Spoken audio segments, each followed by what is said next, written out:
On today's episode, I'll be talking about the 2001 cult classic Donnie Darko. You're looking for a man with no plans or programs, and he always needs a chance to hold hands for romance. Or you're looking for the Luke with an old man or cold hands. It's a creature of the night who heads for his spotlight. I'm here to welcome you to blinded and random reviews. No, nothing where I choose. It's blinded and random reviews.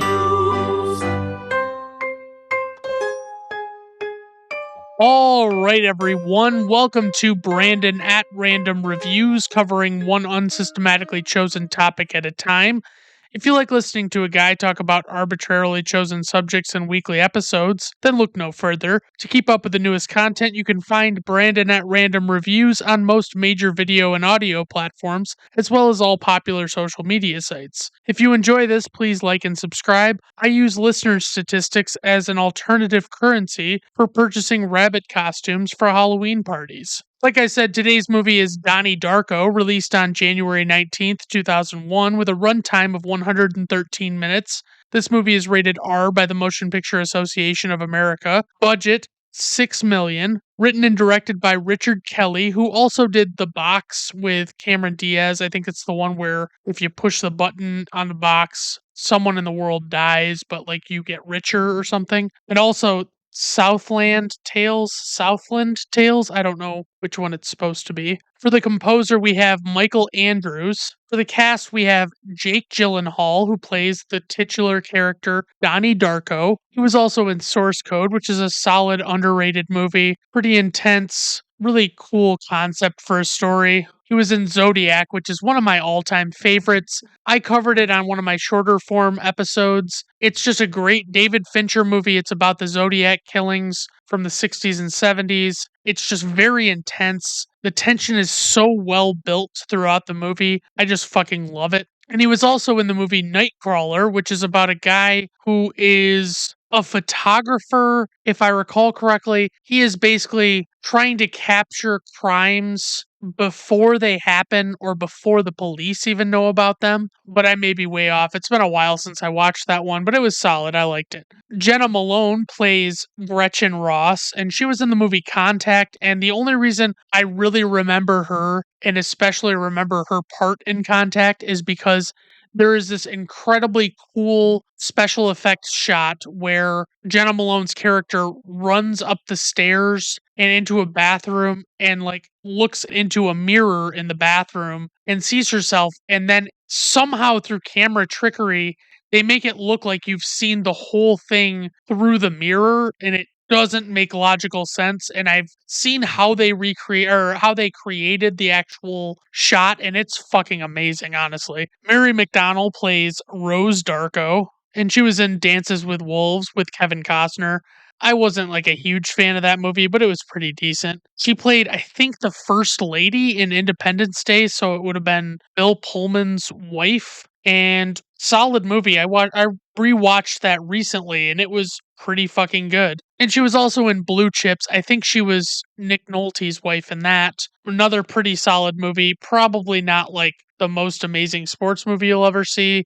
And I actually covered this in a very short, like, great basketball movies segment I did. And basically, long story short, the movie is a lot more about the politics of basketball, especially college basketball, than it is about really basketball. You don't really see much game action in that. And for me, when I was a little kid, all I cared about was just seeing sports, and it didn't really matter at all what kind of movie it was. Holmes Osborne plays Eddie Darko. He's familiar, but I can't honestly say that I've seen him in anything that I actually remember him from. I didn't see his face and immediately remember a single movie he'd been in, but he also seemed familiar in some way. Maggie Gyllenhaal plays Elizabeth Darko, and of course, she's Jake Gyllenhaal's real life sister, and she plays his sister in this movie. She was in Stranger Than Fiction, which I abso-fucking-lutely love. Will Ferrell. It's just a really enjoyable movie, and it's just nice. I really fucking like it, and honestly,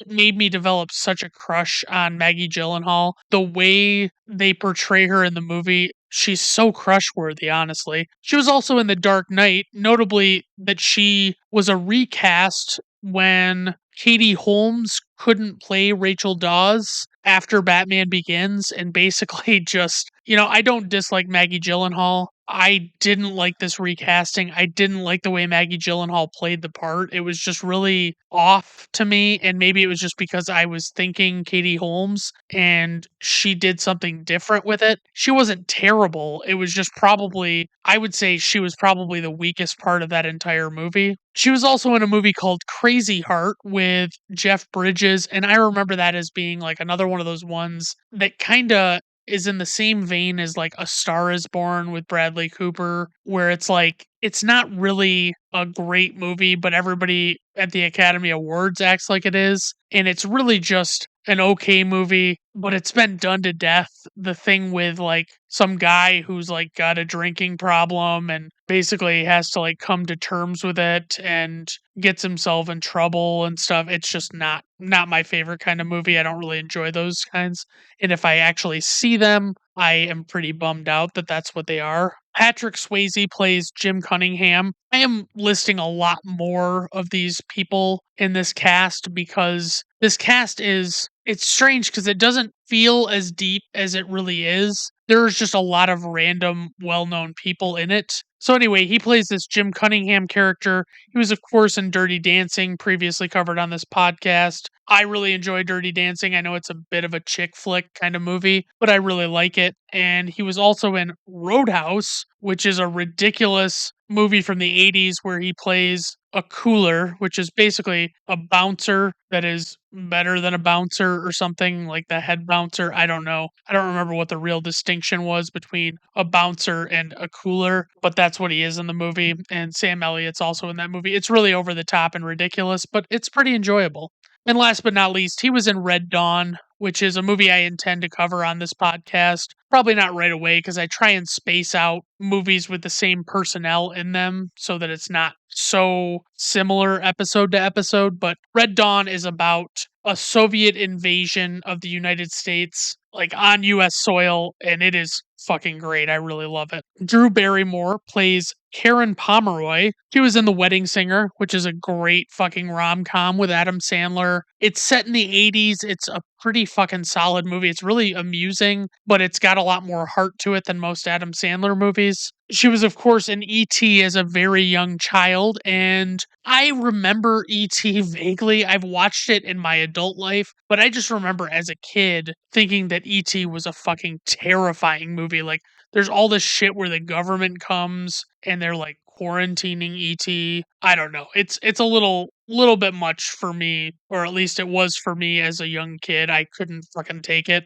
Oh, and she's also in Charlie's Angels, the original remake of the TV show. She was in that with Cameron Diaz and Lucy Liu. I do remember enjoying that movie. I never saw the sequel ever. I don't think if I went back and watched Charlie's Angels now as a non 13 or 14-year-old who was just giddy to see pretty women, I don't think that I would like it that much. I don't think it would be very good. I don't think the acting or the writing was particularly good, and it was just a little stupid, but that's just me. That was just my take on it. And Seth Rogen is also in this movie. I believe this was his first ever movie role, and he plays Ricky Danforth. And he was also, of course, in Knocked Up, which was kind of his breakout role, where he plays this guy who impregnates this girl that he has a one night stand with. And it's basically the story of how that plays out with them dealing with her pregnancy and all that stuff. He was in 40-Year-Old Virgin. I love him in 40-Year-Old Virgin. I really love this movie in general, actually.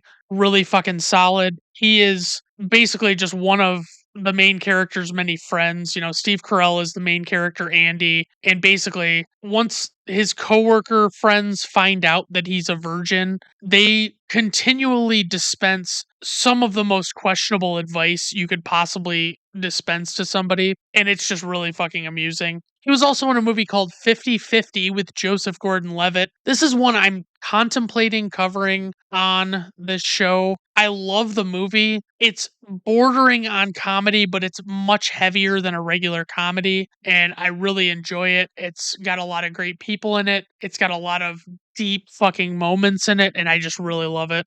Okay, for casting notes, Vince Vaughn, Mark Wahlberg, and Jason Schwartzman were all considered for the role of Donnie. Vaughn turned it down as he thought he was a little too old for it, which is 100% a good call by him because he would have totally been too old because he had already been in the movie Swingers by the time this came out, probably even in a couple of other movies by the time this came out. So he would have been way too fucking old seeming to play a high schooler. Wahlberg insisted on playing the character if he got the part with a lisp, which is not a good option. Like, you don't want, generally, I would say, your main character to have a lisp or any kind of speech impediment like that, unless it's like pivotal to the story or is super necessary, I guess, in some way. I mean, like Sling Blade, I guess you could say he probably has a bit of a speech impediment. He's really just not all there, you know? And that's a little different. Schwartzman had to back out due to scheduling conflicts. Otherwise, he probably would have gotten this movie. And I don't know that it would have quite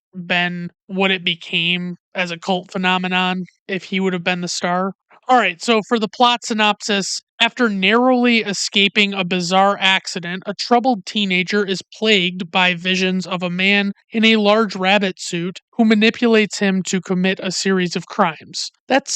I got that from IMDb because I was really having a hard time trying to figure out my own way to distill this. And that is necessarily excluding a lot of plot elements in the plot synopsis because it would give too much away, I think, if you said too much more. But I don't think that it's really something that if I saw that plot synopsis, I would feel like after I saw this movie, like I really got a good sense of what the movie was going to be. Tagline for this movie, I struggled with this one. The one I landed on was "You can never go too far," which is not a great tagline, especially for this movie. All right, guys, let's just dive right into the plot of this motherfucking movie. So, this movie was another one of those ones that I had never really heard much about and just rolled the dice on watching it at the time. I think I saw it for the first time quite a few years after it first came out. I should probably mention that this movie is super dark throughout and not even so much in tone, but visually. It's just very dark looking in every way throughout most of it, especially in certain sequences. The opening shot closes in on our titular character Donnie laying in the middle of a road, seemingly up in the mountains. He looks like he's really confused and he's wearing what looks like you would have gone to bed in, like pajamas. Pajamas. I hear people say pajamas more often, and I cannot nail down what people call it pajamas and what people call it pajamas, but I've heard like a few random stragglers where people are actually calling it pajamas like I do. Don't really know what that's all about. It's kind of like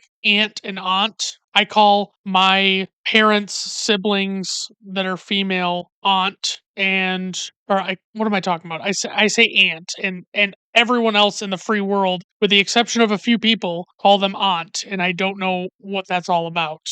Donnie just kind of stands up and smiles and starts riding his bike home, and it shows him riding all the way through town. I should probably also mention that this movie is set in October of 1988, because even though it's not super heavy handed in the fact that it's set in a different time than present, it's important to note that, and I'll be giving pretty regular updates about what day it is as we progress. That night, after Donnie arrives home, his family is all sitting around the dinner table, and his sister Elizabeth announces to her father Eddie that she plans to vote for Dukakis in the upcoming presidential election. For those of you who don't know about the 1988 presidential election, it was between Republican candidate George H.W. Bush, who was the vice president under Ronald Reagan from, 80 to 88, and the Democratic candidate, Michael Dukakis, who had served as the governor of Massachusetts for a while. Bush won in a landslide victory, which was the third consecutive landslide win for Republicans in presidential races since 1980, when Reagan was elected. Mr. Darko does react pretty negatively to Elizabeth's assertion that she will vote for Dukakis, and he condescendingly explains to her that she may think differently about who she should support when half of her husband's paycheck goes to taxes. But Elizabeth kind of like scoffs at this and says that she doesn't intend to rely on a husband to support her. She says that at the very least, she doesn't intend to squeeze out any children until she's around 30. Then Donnie jokingly chimes in and asks her if she will still be working at the yarn barn when she has kids. Then her mother Rose chimes in and also criticizes Dukakis for not being a fitting leader whose policies will not be able to facilitate Elizabeth having children when she's older. Then the youngest daughter, Samantha, asks when she will be able to squeeze out a baby, and Donnie jokingly says not until 8th grade, but his family doesn't really find it very funny, but people are so fucking uptight, man. It's just a joke.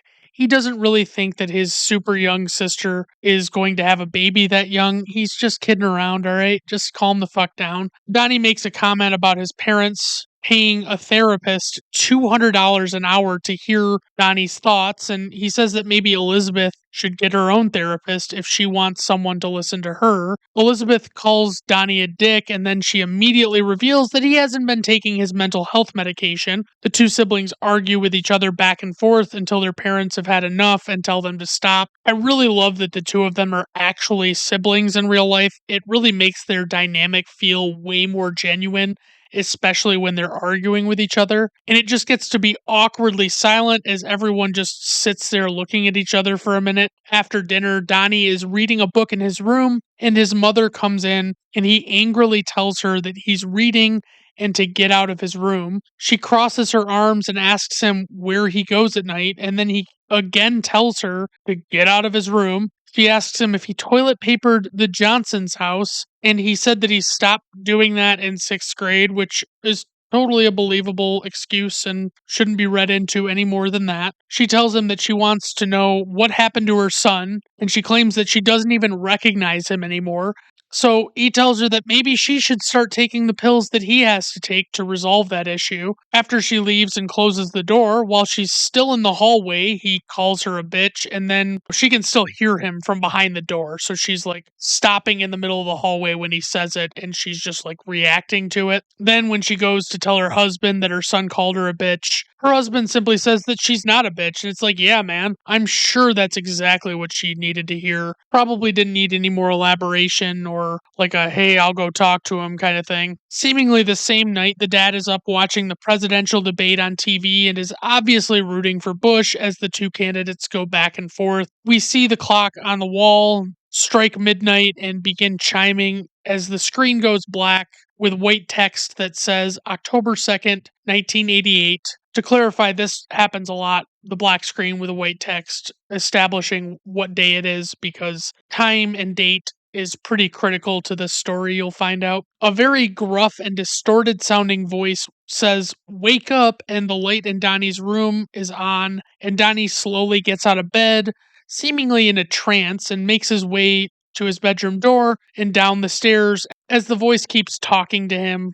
The voice says that it's been watching him as Donnie mindlessly walks out of his house, and the voice keeps summoning him to come closer to it. Donnie arrives at a golf course while it's still the middle of the night and looks over to one of the greens, and next to a flagpole, he sees what is pretty clearly a man in a rabbit costume. The rabbit is named Frank, and it appears that the rabbit is the source of the voice, and it says 28 days, 6 hours, 42 minutes, 12 seconds. That is when the world will end. The screen gets darker as it cuts to Donnie over and over, giving a very evil grin as he keeps his head down slightly and sort of looks through the top of his eyes. Very unsettling. While Donnie is still at the golf course, it cuts back to his house where his dad has fallen asleep watching TV, and the TV is just staticky screen with no programming on, which actually used to be a thing where I don't even remember this in my lifetime, but it used to be that like more channels would not have programming at night and it would go to like a blank screen or like a one of those like multicolored placeholder screens while there was no programming. And it wasn't until I think the 90s that they started just having a bunch of filler programs on at night because I think it was like they wanted to at least have programming on because it didn't really cost them that much to broadcast reruns and infomercials and stuff and they could make more money. It appears that Donnie's mother is still laying in bed sleeping and Elizabeth walks in the door quietly from wherever she's been, seemingly like out with friends. Maybe she wasn't supposed to be out. I don't really know if they established that. Suddenly, we hear this loud crash, and the chandelier in their staircase area shakes violently, and the whole house starts to shake as well, as if an earthquake or something is happening, and everyone who is sleeping is jarred awake. Elizabeth slides down against the wall to a seated position on the floor in a panic, and we just hear her breathing really hard as the scene fades to black, and we don't really know what the fuck just happened. It cuts to what I suppose is the next morning, and the sun's out, and Donnie is laying asleep on the grass at the golf course, being woken up by two men who know him by way of his father, like they know who his father is, and they happen to know him, like they've met him before. The two men joke with each other as Donnie wakes up and comes to his feet. Donnie looks down at his arm and sees the timestamp 28:06:42:12 written in some kind of black ink, like marker maybe, or like some kind of weird charcoal maybe. I don't know. The two men make sure Donnie's okay as he looks down and he looks around confused at what's written on his arm, and they kindly tell him to not hang out on the golf course at night anymore, and Donnie just walks away back home.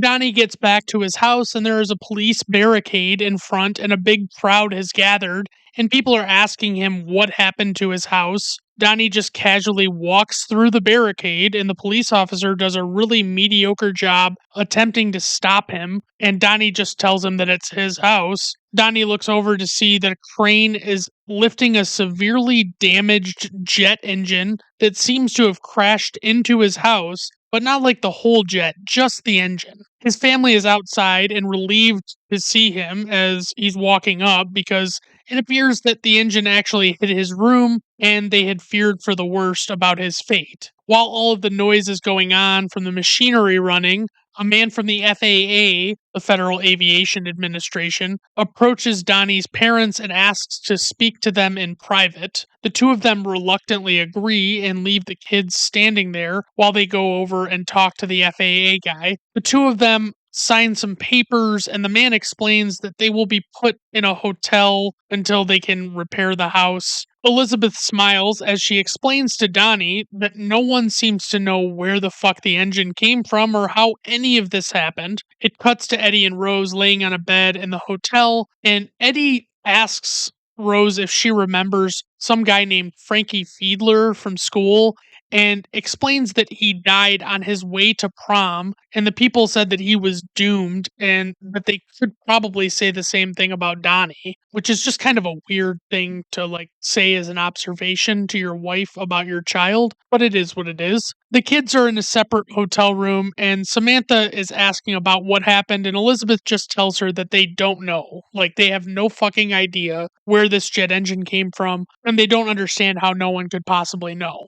On what I guess is the next morning, Rose drops the kids off at the bus stop, and their friends all want to know what happened, but none of them really want to talk about it. Plus, they don't really know shit anyway. I should clarify that this is just Donnie and Samantha because I think Elizabeth has a license, so she probably drove to school. I don't know why she couldn't just drive her brother and sister to school. It is what it is. Not really clear. Donnie smokes a cigarette with his friends and reminds Samantha that he'll put her doll in the garbage disposal if she rats him out for smoking. And there's also this weird moment that happens where one of Donnie's friends are making fun of this awkward Asian girl that is standing with Samantha, and Donnie basically just like shuts down the friend and just tells him to leave the girl alone. And it's kind of weird, but it just happens. They get to school, and we see a teacher named Mrs. Farmer, who is played by Beth Grant, who is such a great character actress.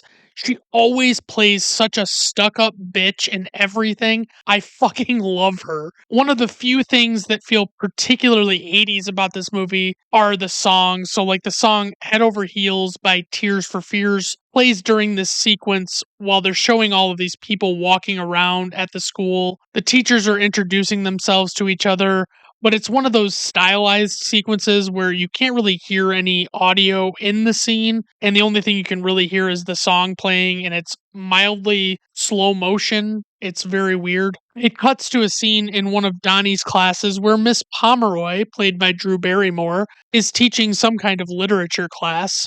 He calls on Donnie to ask him why the people in the story burnt the money they found, and he says that the book explains that the characters thought of destruction as a form of creation, and they just wanted to see what change would come about if they ironically burned the money. To clarify, they are talking about a book called The Destructors, I believe, by Graham Greene. It comes up a little bit later, so I just wanted to mention that.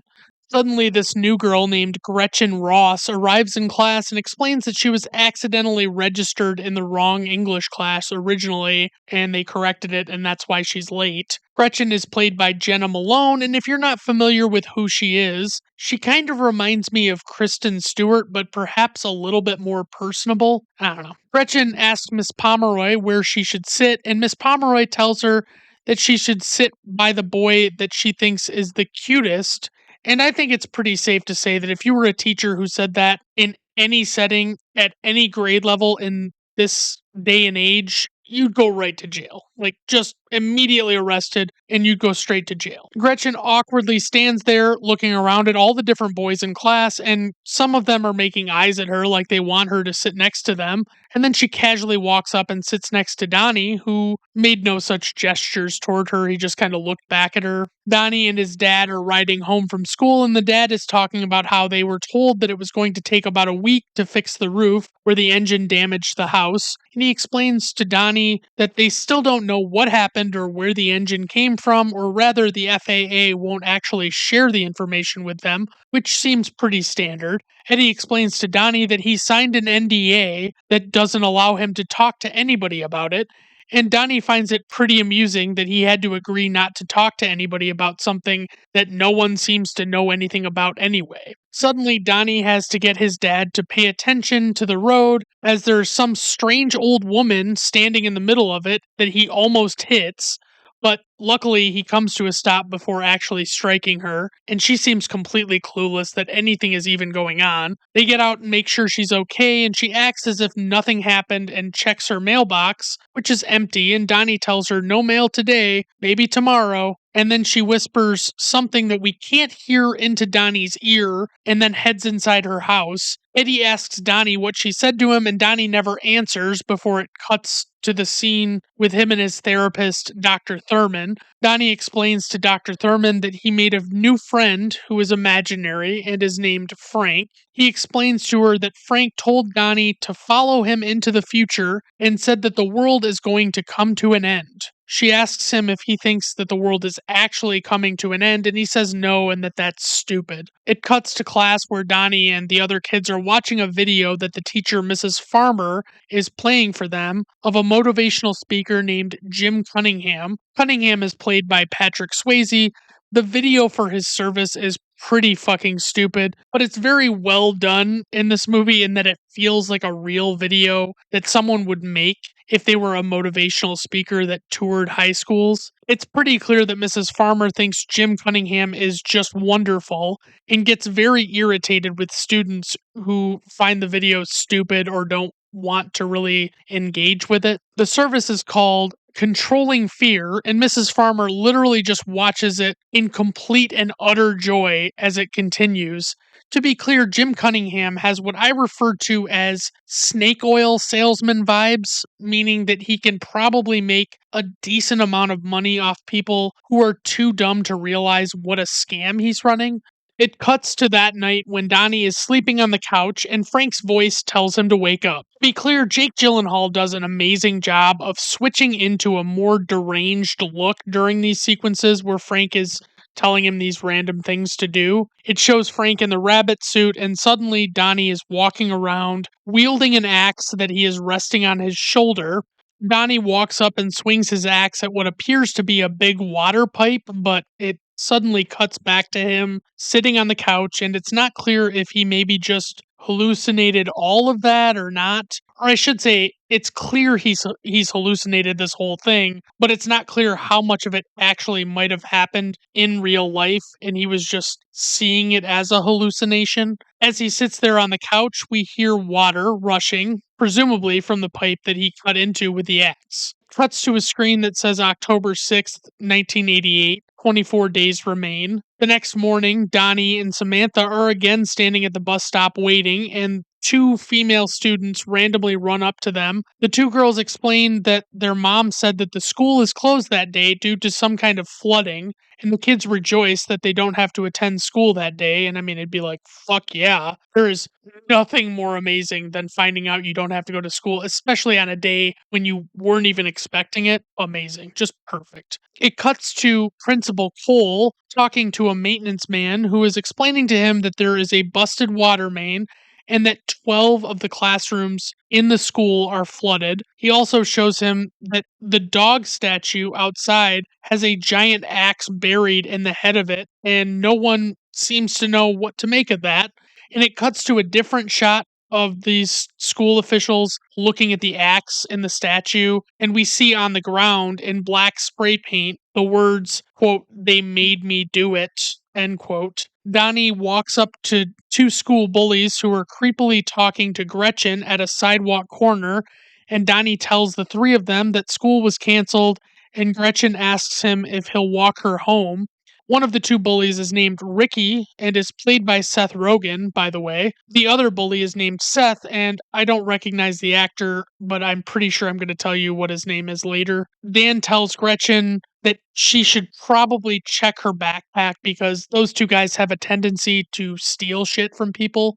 Then he asks her why she moved there, and she explains that her parents got a divorce and her mom had to get a restraining order against her stepdad. She explains that her stepdad had emotional problems, and Donnie excitedly interjects and says that he also has emotional problems and asks her what kind of emotional problems her stepdad had. And she says that her stepdad stabbed her mom. And that tidbit really takes the wind out of Donnie's sails, but he probably should have gauged the mood a little better. I mean, she was talking about getting a restraining order against the guy, and Donnie didn't really pick up on the fact that maybe he doesn't want to try and relate to this guy. She goes on to explain that they had to change their names and that she thought Gretchen Ross was a pretty cool name. Donnie explains that he went to jail once after accidentally burning down an abandoned house. Like, he didn't intend to burn it down, but basically fucking around in the house caused it to be burned down in some way. He explains that it ended up causing him to get held back in school and he is now unable to get a license until he's 21.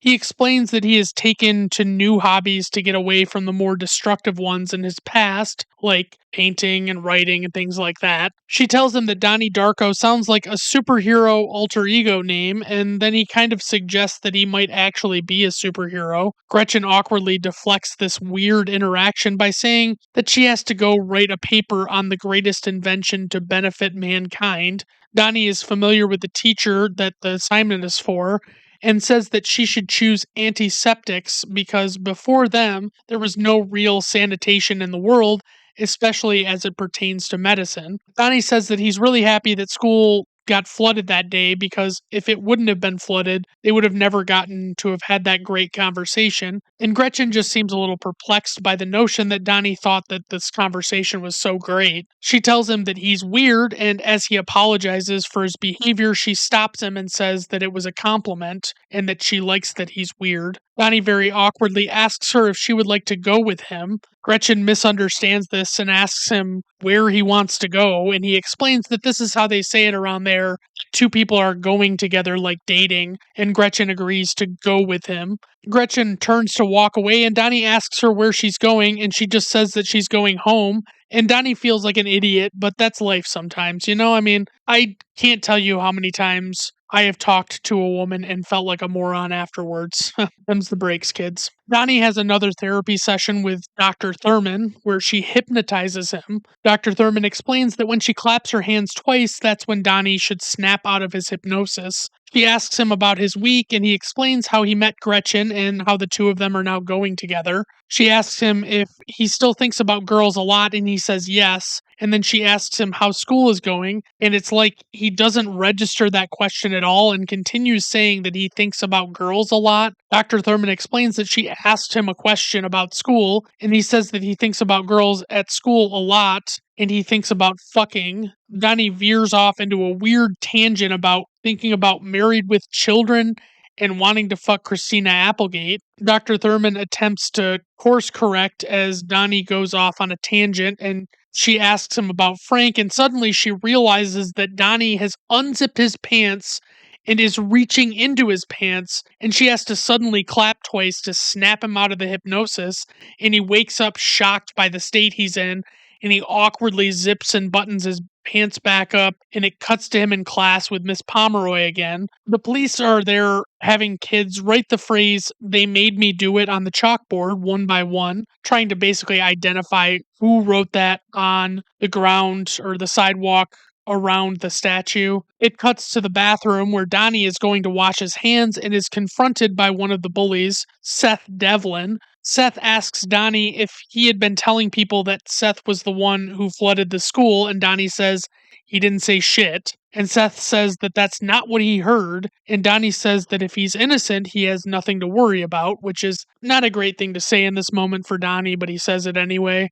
Suddenly, Seth grabs Donnie by his hair and pulls him back and whips out his switchblade and holds it near Donnie's neck threateningly. Out of nowhere, Seth just suddenly lets Donnie go and leaves the bathroom as Donnie collects himself. It cuts to Donnie hanging out with his friends somewhere, but it's not very clear where. But they're shooting bottles from a distance with what I guess is a BB gun, and we get a hilarious bit of back and forth where Donnie's friends are talking about wanting to find a quintessential Smurfette for their gang. The friends get a little carried away talking about all of the Smurfs having their way with Smurfette, and they claim that that's why Papa Smurf made Smurfette, was so that they could all do that with her. And Donnie shuts them down by explaining that Papa Smurf didn't make Smurfette and that Gargamel did. He explains that Gargamel created Smurfette and sent her to the Smurf village as an evil spy to destroy it, but the Smurf way of life transformed her because they were so wholesome and good.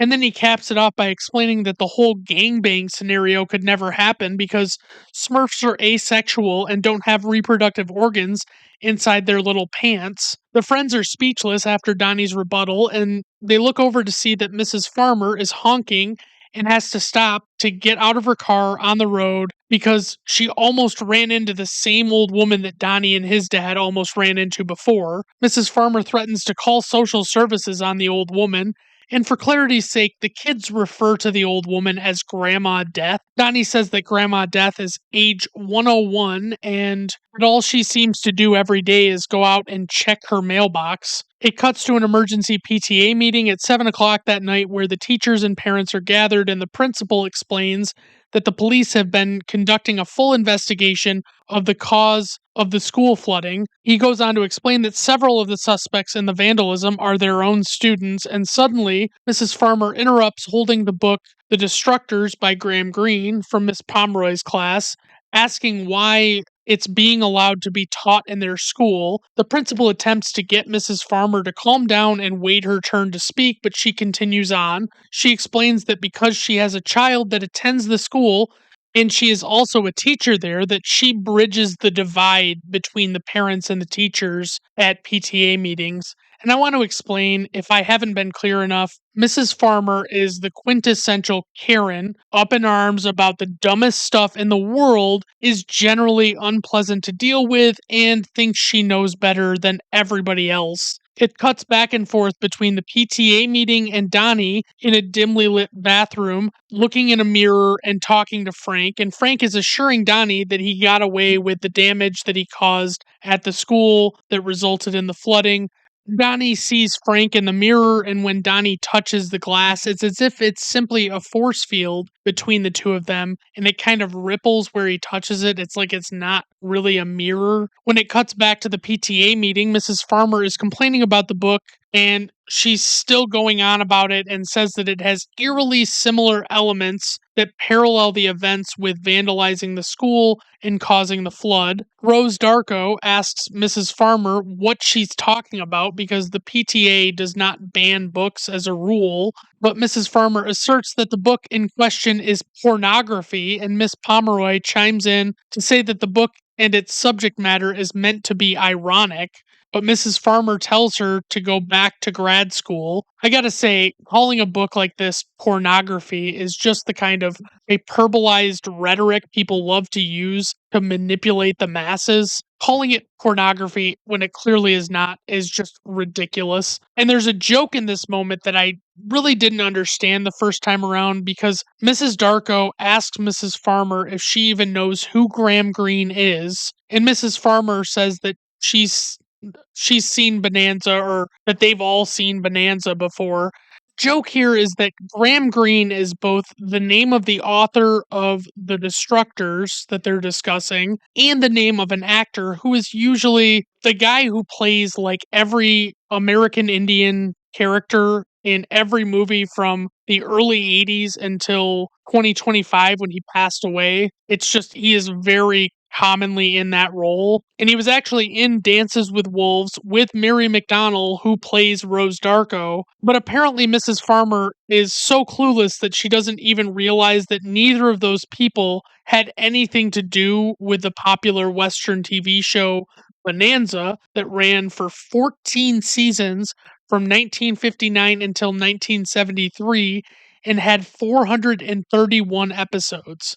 Donnie continues talking with Frank in the mirror, asking him why he had Donnie flood the school. Donnie also asks him where he came from, and Frank asks him if he believes in time travel. Suddenly, Donnie's sister Samantha opens the bathroom door and interrupts him and asks him who he's talking to. And he just tells her that he's just taking his pills. And although she accepts this as a dismissal, she doesn't really seem to believe him. Cuts to Donnie in Mrs. Farmer's class, and she is again showing Jim Cunningham's fucking awful video. She draws a spectrum on the chalkboard that shows fear at the negative end and love at the positive end. The assertion of Cunningham's techniques is that everything seems to fall into those two categories, and it's just kind of weird. It's like they're saying it's in those two categories in some capacity, and that's why there's a spectrum. But they call this spectrum the lifeline. And my god, Beth Grant is just fucking amazing at playing this character as such a hateable bitch. Like, she's so angry about the book at the PTA meeting and thinks it's terrible, and then she is simply beaming at the concept of discussing this stupid fucking motivational speaker's teachings. He hands out scenarios on slips of paper to each of the students and wants them to interpret the scenario and place an X on the lifeline as to how the scenario is either related to fear or to love. When it's Donnie's turn, he goes up front and reads his scenario, and it's about someone who finds a wallet and returns it to the people at the address inside it, but they take the money out of it before they take the wallet back. Donnie pauses for a moment and explains to Mrs. Farmer that he really doesn't understand what this is all about, and she simply tells him that he needs to place an X on the lifeline where it pertains to fear or love. Donnie explains that it doesn't make sense to act like every scenario in the world can fall into one of the two categories because not everything is that simple, but she reiterates that fear and love are the deepest human emotions, and Donnie frustratedly tells her that she is ignoring all other emotions that could apply to the scenario. She tells him that if he doesn't complete the assignment, he will get a 0 for the day. And we don't really see how he responds to her saying that. But it cuts to him with his parents in the office of the principal, and the principal is asking him what he said to Mrs. Farmer in class. And it's revealed that Mrs. Farmer is standing right next to the principal, and she declares that Donnie told her to shove the lifeline up her ass, but she, of course, phrases it like a fucking prude. Mr. Darko fights back a chuckle when he hears what Donnie said to her. The Darkos leave the office, and Rose sees Mrs. Farmer and stops her to seemingly apologize for Donnie's behavior. But Mrs. Farmer cuts her off and explains that she fears what will happen if people don't start taking the righteous path in life instead of succumbing to fear. Rose just stands there looking at her in confusion and doesn't say a word back to her before it cuts to Donnie's room. Elizabeth is in there with Donnie and she's talking to a friend on the phone about what Donnie did in class and how their parents bought Donnie a whole bunch of new stuff for his room. And she says that she wishes a jet engine would fall on her room. And it's kind of like she's acting like they just bought him a bunch of stuff for the fuck of it, even though it seems like they actually bought him stuff to replace what was damaged when the engine destroyed his room. And it all seems pretty reasonable to me. It turns to October 10th, 1988, and there are 20 days remaining until the supposed end of the world. That day, Donnie stops his teacher, Mr. Monitoff, who is played by Noah Wiley, and he asks him if he knows anything about time travel. Monitoff shares the basic concept of a wormhole, which is something that allows travel between two distant locations, but it's only theoretical. Mr. Monitoff secretly gives Donnie a book and tells him not to tell anybody, but he says that the book was written by someone who used to teach at the school. He says the teacher who wrote the book used to be a nun, and she just seemingly changed overnight and left the church and started teaching science. The book is called The Philosophy of Time Travel, and the teacher's name is Roberta Sparrow. Donnie's in stunned disbelief at the name of this teacher slash author, but we in the audience don't really know why quite yet, and we're going to have to sit tight for all of 10 seconds to find out. Donnie goes out in the hall and looks at an old photo of the faculty, and it zooms in on the woman's face, who is supposed to be this Roberta Sparrow, and it's revealed that she's actually Grandma Death. Donnie talks about the book with his family, and his parents seem shocked as well, and they talk a little bit more about who this woman is. Rose claims that even though she lives in a piece of crap house, she's supposedly like loaded and very rich. Eddie explains that she used to have a gem collection and people would frequently try and rob her to get it from her. And he says that he didn't even realize that she was still alive until he almost hit her with his car. Donnie is in a session with Dr. Thurman telling her the story. He explains to her that Frank was talking about time travel and that it can't be a coincidence that Grandma Death wrote a book about time travel as well. Dr. Thurman asks Donnie what Grandma Death whispered in his ear, and he says she told him that all living things die alone. He says that it reminds him of his dog Callie, who died when he was 8 years old and crawled under their porch before dying and just wanted to be alone, seemingly, before knowing the dog was going to die. Dr. Thurman asks Donnie if he feels alone right now, and Donnie says he doesn't know and that he'd like to believe he's not, but he's never seen any proof and he doesn't like to debate about it.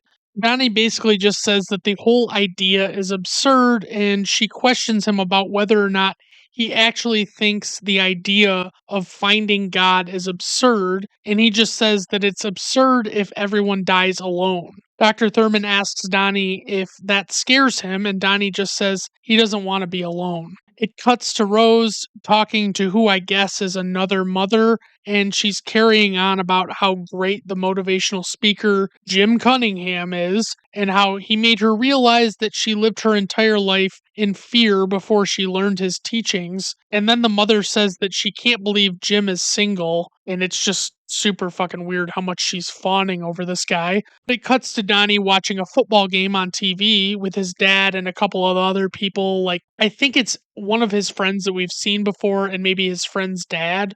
All of a sudden, Donnie is looking at his father and he sees some sort of weird, transparent thing sticking out of his chest before he gets up to go to the kitchen. It seems as though the transparent thing is almost leading his father to where he's going. The father isn't consciously aware that it's there. I had to Google what these things are actually called, and the results said that they are fourth dimensional constructs, and I guess they kind of look like tubes, but they're more like giant worms made of water or something. But I'll call the fourth dimensional constructs spheres to make it easier on me, because that's what Donnie calls them later later in the story. It seems that Donnie is the only one that can see the spears, and they're jutting out of everyone's chest, including his own, and they seem to be showing where a person is about to go, almost like the route on a GPS map. Donnie follows his spear upstairs to his parents' room into their closet where he discovers a pistol in a box and he pulls it out and looks at it. The next day, Donnie is waiting at the bus stop with the other kids he normally waits with. It's October 18th and 12 days remain until the end of the world. Donnie is walking with Gretchen through the woods and Donnie interrupts their conversation to point out that they've been going together for 2 weeks and he hesitates a little bit and Gretchen asks him if he wants to kiss her, so he slowly leans in to kiss her, but she backs away, and he tries to apologize, but she stops him and just says that she wants to kiss him when the time is right, and it reminds her of all the beautiful things in the world. And I gotta say, it seems pretty cut and dry that Gretchen was actually offering Donnie a kiss in this moment. She was like opening up to that, it was like she was allowing him to believe she wanted that even though she was very nice about shooting him down and explaining why she didn't want to kiss him yet. I would just be so frustrated that she said that the way she said it and let him believe that she was ready for him to kiss her. And then I would have had to deal with the awkwardness of her pulling away last second when she noticed I was going in for a kiss. That would have been fucking devastating for my confidence. As she finishes explaining herself, she points out that it's also awkward because there's some fat guy in a tracksuit just watching them from about 15 feet away while he's smoking a cigarette. Donnie's parents go to see Dr. Thurman to find out what she thinks is going on with Donnie. Dr. Thurman distills it into the notion that Donnie's detachment from the world seems to stem from his inability to cope with the things in the world that he finds threatening. And as she's saying this, it's cutting between Dr. Thurman's office and Donnie grabbing a knife from the knife block in his kitchen and looking in the mirror. Dr. Thurman asks them if Donnie has ever talked about his friend Frank, the giant bunny rabbit, and the Darkos look at her confused because he's clearly never said anything about Frank to them before. And to be fair, it seems like something you would kind of remember your kid talking about. It cuts to Donnie taking the knife from the kitchen and attempting to stab through the mirror where he sees Frank, but it keeps bouncing off the mirror. And then it cuts back to Dr. Thurman explaining that Donnie is experiencing what is called a daylight hallucination. She says what she wants to do to help Donnie is more hypnotherapy and to increase the dosage of his medication. Rose is very emotional as she is obviously struggling with Dr. Thurman's opinion, and she says that they'll have to give it a try if that's what Dr. Thurman thinks that he needs, even though it doesn't seem like she really wants to believe that that's what he needs. Mrs. Farmer arranges for an assembly with guest speaker Jim Cunningham. He comes on stage and is one of those annoying people that when talking to a crowd and introducing themselves, he keeps doing the whole thing where he's like saying good morning and he doesn't get a very enthusiastic response. And he's like, "Is that the best you can do?" And wants people to respond with even more enthusiasm and energy. And it's like, fuck off, dude. Donnie and Gretchen sit next to each other in the crowd, and Gretchen humors Cunningham while Donnie just watches him in irritation. A number of kids stand up to ask him questions like what they can do to get their sister to stop eating so much and how to decide what they want to do when they grow up. And one kid even asks how to learn how to fight. And basically, Cunningham reduces all of these questions down to fear or love, of course. Donnie gets up in front of the microphone and asks Cunningham how much they're paying him to be there. And this elicits a reaction from the school officials as Cunningham stammers and clearly doesn't want to answer the question. Donnie addresses the three students who ask questions that are now standing at the front and gives them very direct and practical yet somehow controversial advice about what to do in each of their situations.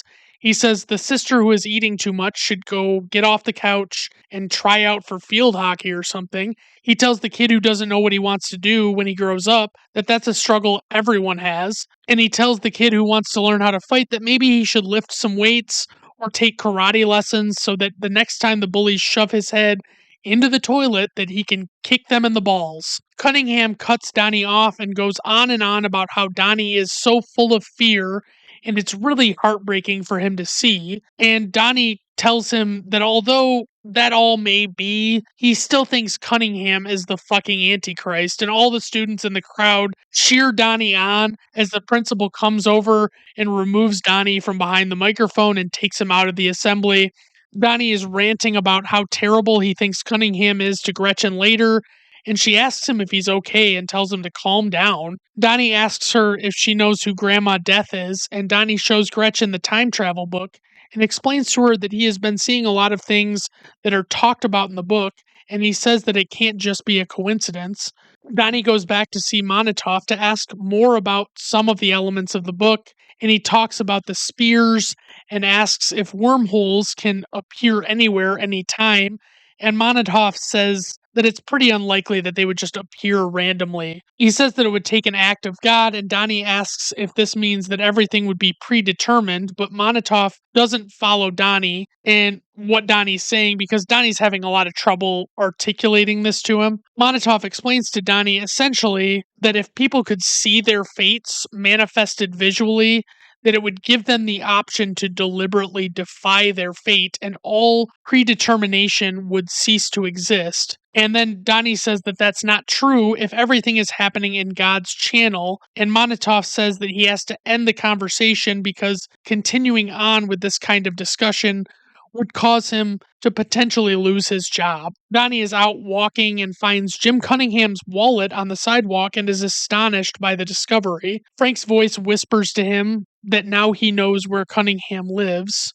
Donnie tries to explain the spears to Dr. Thurman during a session by showing her Grandma Death's book. He talks about following his spear to his parents' bedroom closet, and she asks him what he found in there, and he hesitates for a very questionable amount of time and just says nothing. It cuts to Monotov's class where Gretchen and Donnie are presenting a project on an invention that they came up with. The invention is called IMG, which stands for Infant Memory Generator, where they would put these glasses on an infant's eyes, these like special glasses, while they're sleeping to help them start to develop memories earlier on in their life. Monotov stops their presentation to ask them if they considered the possibility that infants might need darkness during these early development stages and if this might be harmful to them. And it seems pretty clear that neither Gretchen nor Donnie thought of this. The bully, Seth, raises his hand to ask a question, and Monotov calls on him. Seth asks the two of them what would happen if parents put disturbing or satanic images in the IMG, and Gretchen asks if that's what he would put in there for his baby. And Seth Rogen's character, Ricky, chimes in to ask if Gretchen's dad really stabbed her mom. Monotov tells the bullies to get out, and Donnie chases after Gretchen as she storms out of the school, and he calls out to her and apologizes for what the bullies said in class, and she turns around and gives him a big honkin' kiss. The two of them go to see The Evil Dead at the theater, and Gretchen falls asleep next to Donnie while they're watching the movie, and Donnie looks over next to Gretchen and sees Frank sitting there, and he asks him why he wears that stupid bunny suit. Then Frank, in turn, asks him why he wears that stupid man suit. Donnie tells Frank to take off his mask, and he sees the face of what appears to be a kid close to his age who has suffered a severe injury to his eye. Donnie asks him what happened to his eye, and Frank just turns to Donnie and says, "I'm so sorry." Then Donnie asks him why they call him Frank, and he says that's the name of his father and his father before him. And if you watch this movie, especially for the first time, and by this point you felt like you had any fucking idea what was going on, you are far smarter than I will ever be. Donnie asks Frank when this is all going to stop, and Frank says that Donnie should already know when it's going to stop, alluding to the countdown that started toward the beginning of this movie when he first saw Frank. Frank tells Donnie to watch the movie screen because there's something he wants to show him, and Frank asks Donnie if he's ever seen a portal as one is seemingly opening up on the screen, and Frank just says, "Burn it to the ground," as the screen shows a picture of what I guess is supposed to be Jim Cunningham's house. Then Frank suddenly disappears, and Donnie puts up his hood and seemingly leaves Gretchen there at the theater, and he just heads for Cunningham's house, like walks out of the theater. There's a talent show going on at the school that night for some reason, and Jim Cunningham is hosting it. Mrs. Farmer is coaching the five girls, including Samantha Darko, for their talent show segment, and tells them that if they feel like vomiting at any point that they should just swallow it. Great advice. Elizabeth and her parents watch the show in amusement from their seats in the crowd as Donnie is seen walking into Cunningham's house. Donnie splashes gasoline everywhere before he sets the home ablaze. Then he returns to the theater where Gretchen is still sleeping and is none the wiser that he was ever gone. It cuts to the next day where Elizabeth is sitting in the living room watching the news, and they're talking about the fire at Cunningham's house and how they uncovered a ton of child pornography there. And Cunningham is seen being put in the back of a police cruiser. It's October 24th, and 6 days remain.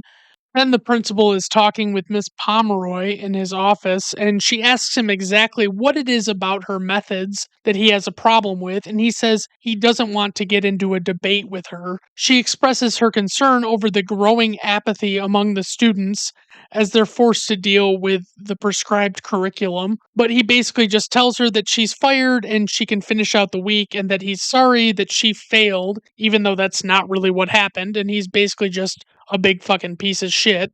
She promptly goes outside and yells the fuck word really loud into the great wide open and realizes that one of the students, the Asian girl from the bus stop, is sitting there and heard her say it, but neither of them really acknowledge it.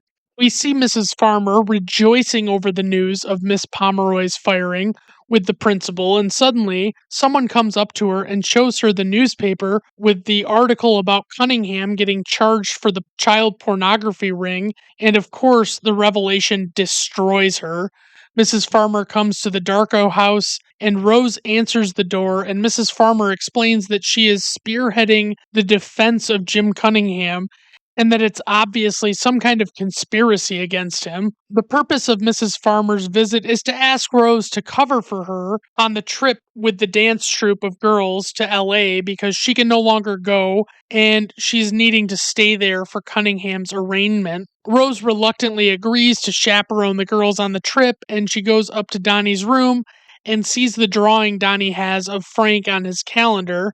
Donnie walks in as Rose shows concern on her face, and she sits down with Donnie to explain to him that Elizabeth will be in charge while she's gone, and Eddie is out of town on business, and that he should call Dr. Thurman if he has any problems. He asks her how it feels to have a wacko for a son, and she says it feels wonderful. After Rose leaves, Donnie is looking at an envelope addressed to Roberta Sparrow. It's October 26th, and 4 days remain until the end of the world. Donnie is sitting in Miss Pomeroy's classroom with her alone, and he asks her what to say when the other kids ask about her, and she just says to tell everybody that everything will be fine. And she has the term cellar door written on the chalkboard, and she explains that the term was dubbed the most beautiful term of all time by some literature person or author or whoever. As Donnie walks out of the classroom, he sees the Asian girl that has been appearing in these random scenes throughout the movie that he defended from his friends early on at the bus stop, and he walks up to her and puts his hands on the side of her head on each of her earmuffs and says that he promises one day everything is going to be better for her. She tells him to shut up as she runs away in terror and drops her books, and she has his name written in red letters with hearts on one of the books, and it seems pretty clear that she probably had a crush on him, and he's just left there awkwardly holding her earmuffs. During a hypnotherapy session with Dr. Thurman, Donnie confesses that he was responsible for the flooding of the school and for the burning down of Cunningham's house. He says that he has to obey Frank because Frank saved his life, but he only has a few days left until they catch him. He says he has to obey Frank or he'll be left alone and he won't be able to figure out Frank's master plan.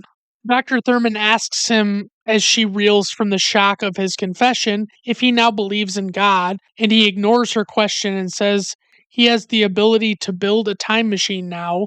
And she asks when all of this is going to happen, and he just says soon. He can see Frank in the room, and he says that it's not going to be long until the sky will open up. And Dr. Thurman says that if the sky opens up, all he'll be left with is his memories and his choices. She says if this world were to end, there would only be Donnie and him and no one else. And Donnie is getting super emotional as she tries to comfort him on the floor. And it's now October 29th, and only one day remains until the end. Donnie comes downstairs, and Elizabeth excitedly tells him that she got into Harvard. And Donnie says that they should throw a party because their parents are out of town and they could totally get away with it. Elizabeth agrees and says that it would have to be a small party only, which is always a great plan. You know, no parties in movies ever get out of control. Let me just be clear about that. It cuts to the party that night, and Donnie's friends show up excited to drink and vandalize things.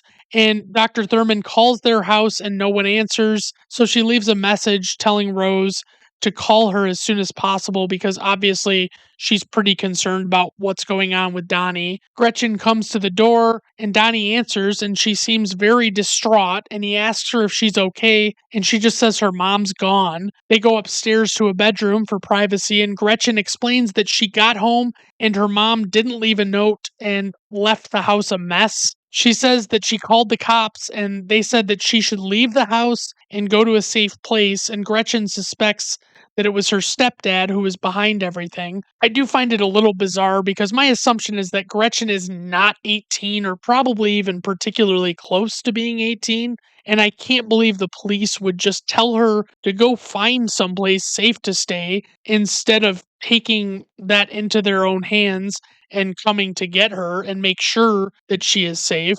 While Donnie and Gretchen are making out in the bedroom, downstairs, Elizabeth asks if anyone knows where some kid named Frank went, and someone tells her that he went on a beer run. Rose calls and leaves a message on the machine saying that the trip went well and that she is taking a red-eye flight back that night and is expected to be home by 8:30 the next morning. It's now October 30th and 6 hours remain until the end of the world. Donnie and Gretchen are basically making out every chance they get in front of fucking everybody. Donnie sees the spear coming out of his chest again, and he sees a note on the fridge that says Frank went to get beer. Donnie starts freaking the fuck out and tells Gretchen that they have to go and that it has to do with Grandma Death and Frank, so they leave with his two friends as well. The four of them go out riding their bikes toward Grandma Death's house, and as they approach her house, Donnie thinks about the cellar door term from Miss Pomeroy and thinks it might be a way to get into Grandma Death's house. So they go down into her cellar and look around, and suddenly the two bullies just appear and grab Gretchen and Donnie around the neck and threaten them with knives and pull them outside. And they throw Gretchen on the road, and she's writhing around in terror as Seth is pinning Donnie down and continuing to threaten him with a knife. The other bully, Ricky, points out that a car is coming, but Seth doesn't run away and continues struggling with Donnie.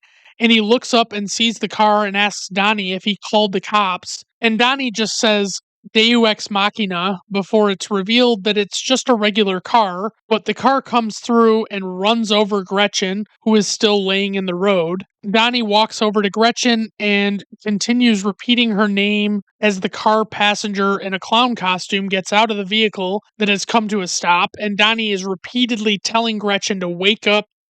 She's clearly dead, and the clown says to the driver, Frank, what did you do? And it pans up to show that Frank is wearing a rabbit costume. Frank asks if she's dead, and then he switches gears and starts ridiculing them for being out in the middle of the road. But Donnie just looks at him for a second and pulls out the gun that he found in his parents' closet and shoots Frank in the eye and kills him. Frank lays dead on the ground with his rabbit mask next to him, and Donnie yells out to the clown and tells him to go home and tell his parents that everything's going to be okay. Donnie goes home and kisses Elizabeth on the forehead, and when he goes back outside, he looks up to the sky and sees a creepy black cloud forming before he gets into his car. And as he starts the car, it's revealed that he has Gretchen's body in the seat next to him. And he looks over to her, and Donnie drives out into the mountains. And we hear voiceover of Frank saying 28 days, 6 hours, 42 minutes, 12 seconds. Donnie stops on the side of the road and sits on top of the car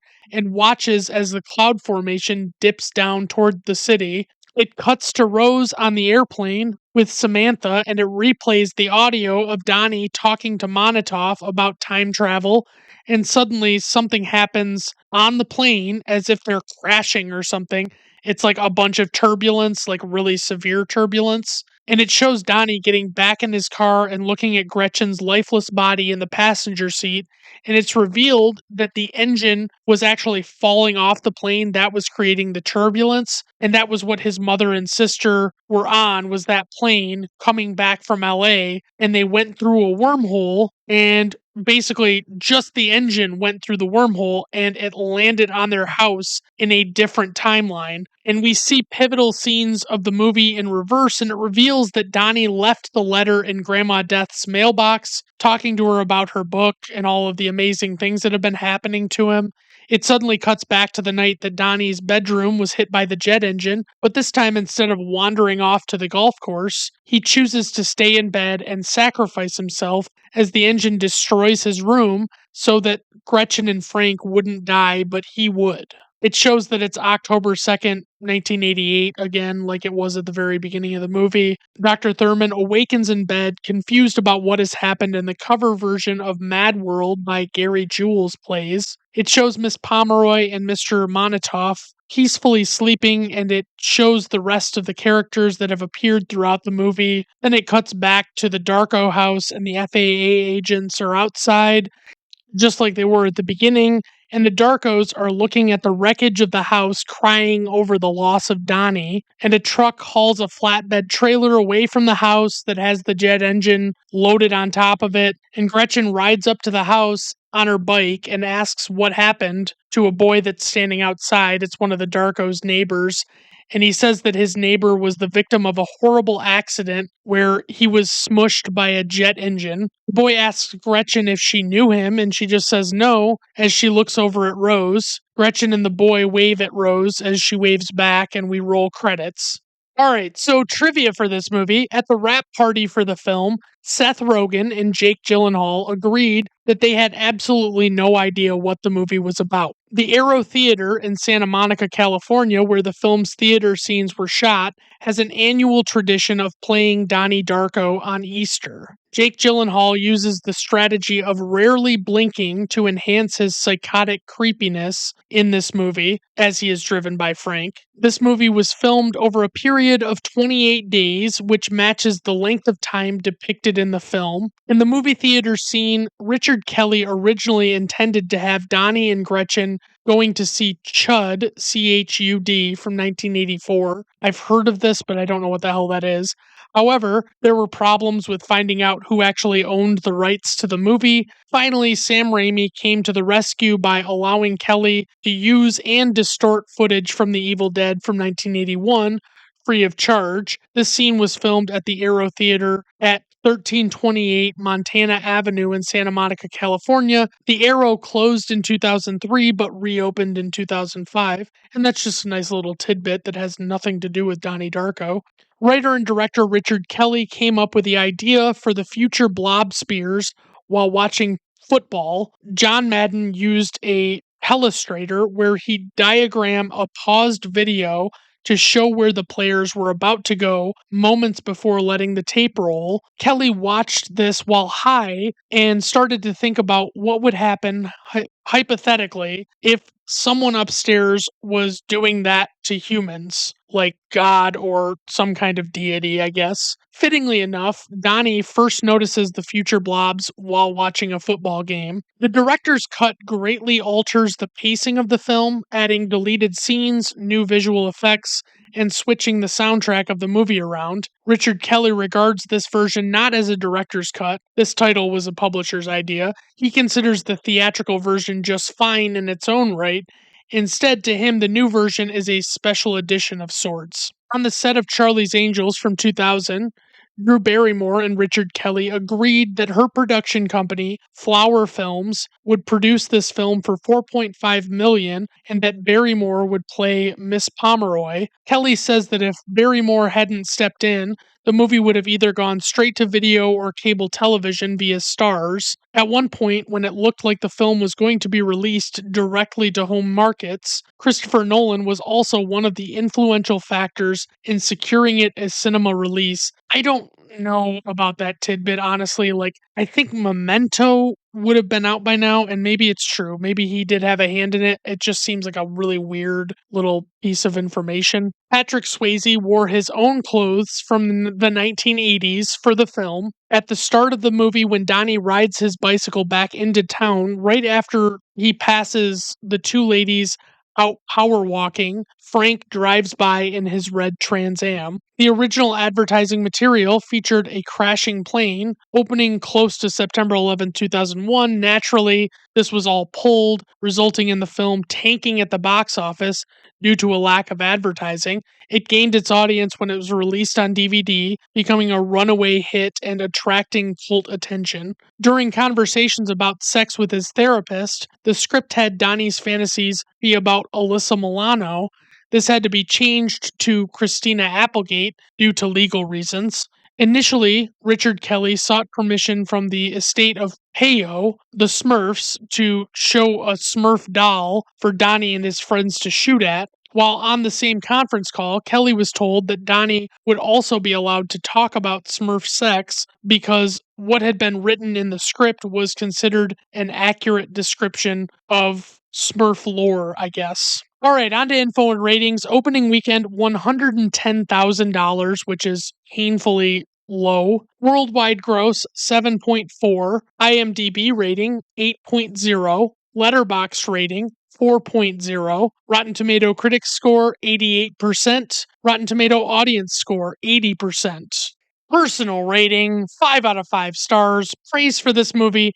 It really makes you submerge yourself in it. This whole film is just great at drawing you in and making you wonder what in the fuck is going on. It does a great job depicting the strange hallucinatory sequences and making them dark and creepy. Jake Gyllenhaal is honestly a phenomenal actor and really plays mentally disturbed quite well, especially given how young he really was when he was in this role. Criticism: I had to Google a lot of stuff in this movie to really understand what was going on, but that's kind of more on me being a dumbass than this movie being bad, so I'm not really going to hold that against it. All right, everyone, thank you for stopping by. I do appreciate it. Have a good rest of your day. Bye now. What you hoped you would see. He's half blind, with hats tight, with all the dates release. For Footloose, The Dark Knight, a Kurt Russell brain freeze, Rear Windows and Gaslights. I'm Billy and you're Meg. Sharon Stone, the legs spread. The park starts with the eggs. It won't stop till you're dead. I'm here to welcome you to Brandon around the reviews. No method when I choose. It's Brandon around the reviews.